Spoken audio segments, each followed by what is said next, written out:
나 이제 3개월 후면 본격적인 총선 전국입니다. 정권의 초중반에 치러지는 총선은 보통 이제 정권 심판에 가깝다고 알려져 있는데 이번 총선도 그럴지 여야의 총력전이 예상됩니다. 네, 오늘 인사이드 스토리에선 여당의 중진을 모시고 총선 관련 이슈와 함께 또 국민을 위한 민생 현안, 또 정책들 이야기 나눠보도록 하겠습니다. 어서 오십시오. 오랜만에 안녕하세요. 반갑습니다. 반갑습니다. 보시는 시청자분들께서 굉장히 반가워하실 것 같은데 새해 인사 먼저 좀 부탁드립니다. 우리는 보통 새해가 들어서는 새해 복 많이 받으세요.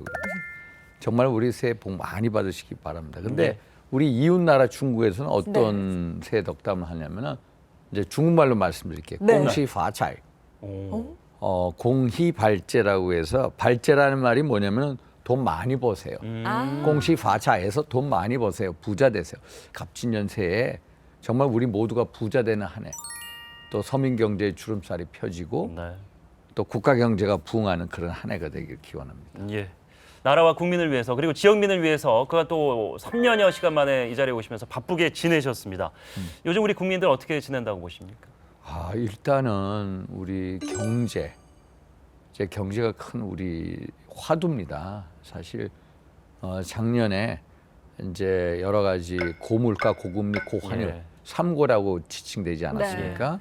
코로나 위기 이후에 이제 고물가, 고금리, 고환율 속에서 상반기에는 좀 경제가 내려앉았다가 그래도 후반기 들어서서 이제 상저하고가 됐죠. 일단은 하나 긍정적인 게 뭐냐면 우리가 경제활동 인구 만 15세부터 64세까지 그 취업률이 한 70% 가까이 됩니다. 그리고 실업률은 얼마 되느냐? 한 2.3? 3% 미만입니다. 그 정도로 경제가 회복기에 들어가고 있다. 그래서 올 한 해 정말로 경제가 좋아졌으면 하는 바람. 그게 우리 모두의 바람이고 고민이고요. 저도 경제 살리기에 매진을 하고 특히 서민 경제 이런 데 살릴 수 있는 방안이 뭔가 이렇게 생각을 하고 있습니다. 네. 자, 국회에 무려 16년간 일을 하셨습니다. 4선 의원이신데 이렇게 긴 시간 지역민들 그리고 국민의 선택을 받을 수 있었던 비결 어디 있다고 보십니까? 비결은요, 뭐 특별한 건 없고 가장 사람 냄새 나는 정치. 사실 제가 인천 동구 미추홀구 을입니다만 뭐 거기서 낙선도 해보고 또 공천 탈락도 해서 뭐 무소속도 해보고 저는 제가 20년이 넘었습니다만은 그 연고 없는 지역에 와서 정말로 윤상현의 정치 실험을 하고 싶었습니다. 예전에 그 최인호 선생님이 쓰신 소설 중에 상도라는 거 읽어보셨죠? 1997년 상도, 상업상자 길도자. 상도는 상즉 인이다. 상업은 결국 인간이다라고 했는데 저는 정치정자 길도자 써서 정도는 바로 인간이다. 정치는 바로 인간이다. 인간성이 곡진하고 인간성이 호소하는 그런 정치를 꿈꾸는데 그런 어떤 윤상의 정치 시험하고 싶었고 특히 정치는 기본적으로 서비스입니다. 정치는 서비스 정치를 가져요. 내가 어떤 지역 주민들한테 군림하는 게 아니라 제가 먼저 다가가서 서비스를 제공한다는 그런 의식 이런 거를 갖다 보니까 저도 모르게 지금까지 와 있고요. 제가 꿈꾸는 윤상현의 정치 실험입니다. 자, 그럼 이제 본격적인 이야기를 좀 나눠보도록 하겠습니다. 윤석열 정부 1년 반 국정 운영을 좀 평가를 해본다면 어떤 이야기를 들려주실 수 있을까요? 윤석열 정부의 국정 운영 평가. 사실 윤석열 정부가 지난 정부하고 다르게 이제 지난 문재인 정부 5년을 비교해 보면은 여러 가지로 대한민국 이제 가치와 근간이 좀 무너졌던 그런 5년이었거든요. 이제 정치 같은 경우에도 어떤 이제 권력의 집중화 현상이 너무 강했고 또 경제 같은 경우에도 뭐 부동산 폭등, 가계 부채 1,800조, 또 국가 채무 막 1,000조. 지난 5년 동안에 막 그 400조 가량이 늘어났고 외교 안보 면에 있어서 여러 가지로 이제 이탈된 면이 많았습니다.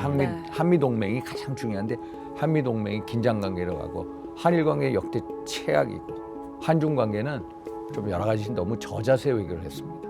저자세 외교. 그래서 이런 잘못된 면에 있어서 우리가 좀 더 한번 정상화 시켜야 되겠다. 네. 라는 생각을 많이 가져서 정치나 경제나 또 외교나 정상화시키려고 노력을 했는데 윤석열 정부는 정말로 소수당 정권입니다. 의석수가 안철수의 국민의당하고 합당을 해서 지금 한 111석 정도 되고 민주당이 거의 한 167, 8석 되고요. 정의당 하면은 거의 여당이라는 게 110석 정도 가지고 하다 보니까 국정 운영을 제대로 할 수가 없었습니다. 또 우리 입장에서 지난 정부하고 다르게 뭔가 정상화시키려고 노력을 했는데 그 과정 속에서 우리가 투박한 면이 있었고 또 거친 면도 있었습니다. 그러다 보니까 제대로 좋은 평가는 뭐 A라는 평가는 못 받는 게 사실인 것 같아요. 네. 방향 오른데 우리가 방식이나 스타일이나 이런 면에 있어서 좀 거칠었지 않았나 이런 반성도 해봅니다. 네. 그러면 다사다난했던 21대 국회 결산도 빼놓을 수 없을 것 같은데요. 국회는요, 정말로 제가 놀랐습니다. 지난 10년 전의 국회하고 지금의 국회는 너무 다릅니다. 제가 야당 의원들하고 되게 친하거든요. 네. 그럼 야당 의원들 자주 어울리고 서로 우리가 양보도 하고 대화도 하고 타협도 하는데 이번 국회는 너무 그 대화 타협이 실종이 됐습니다.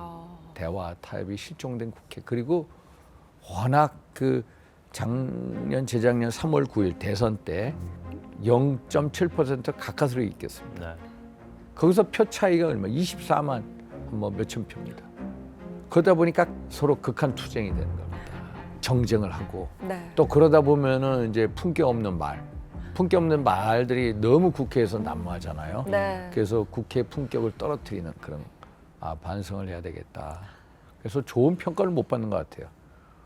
이거는 뭐 예를 들어서 한 수미양가에서 한 미 정도 받을까 국회는 그런 생각입니다. 예전에 그 이건희 그 회장께서 말씀하신 야 기업은 2류고 관료는 3류고 정치는 4류다. 정치는 4류다 그랬는데 정말로 정치가 특히 위에 국회 정치는 정말로 미 정도.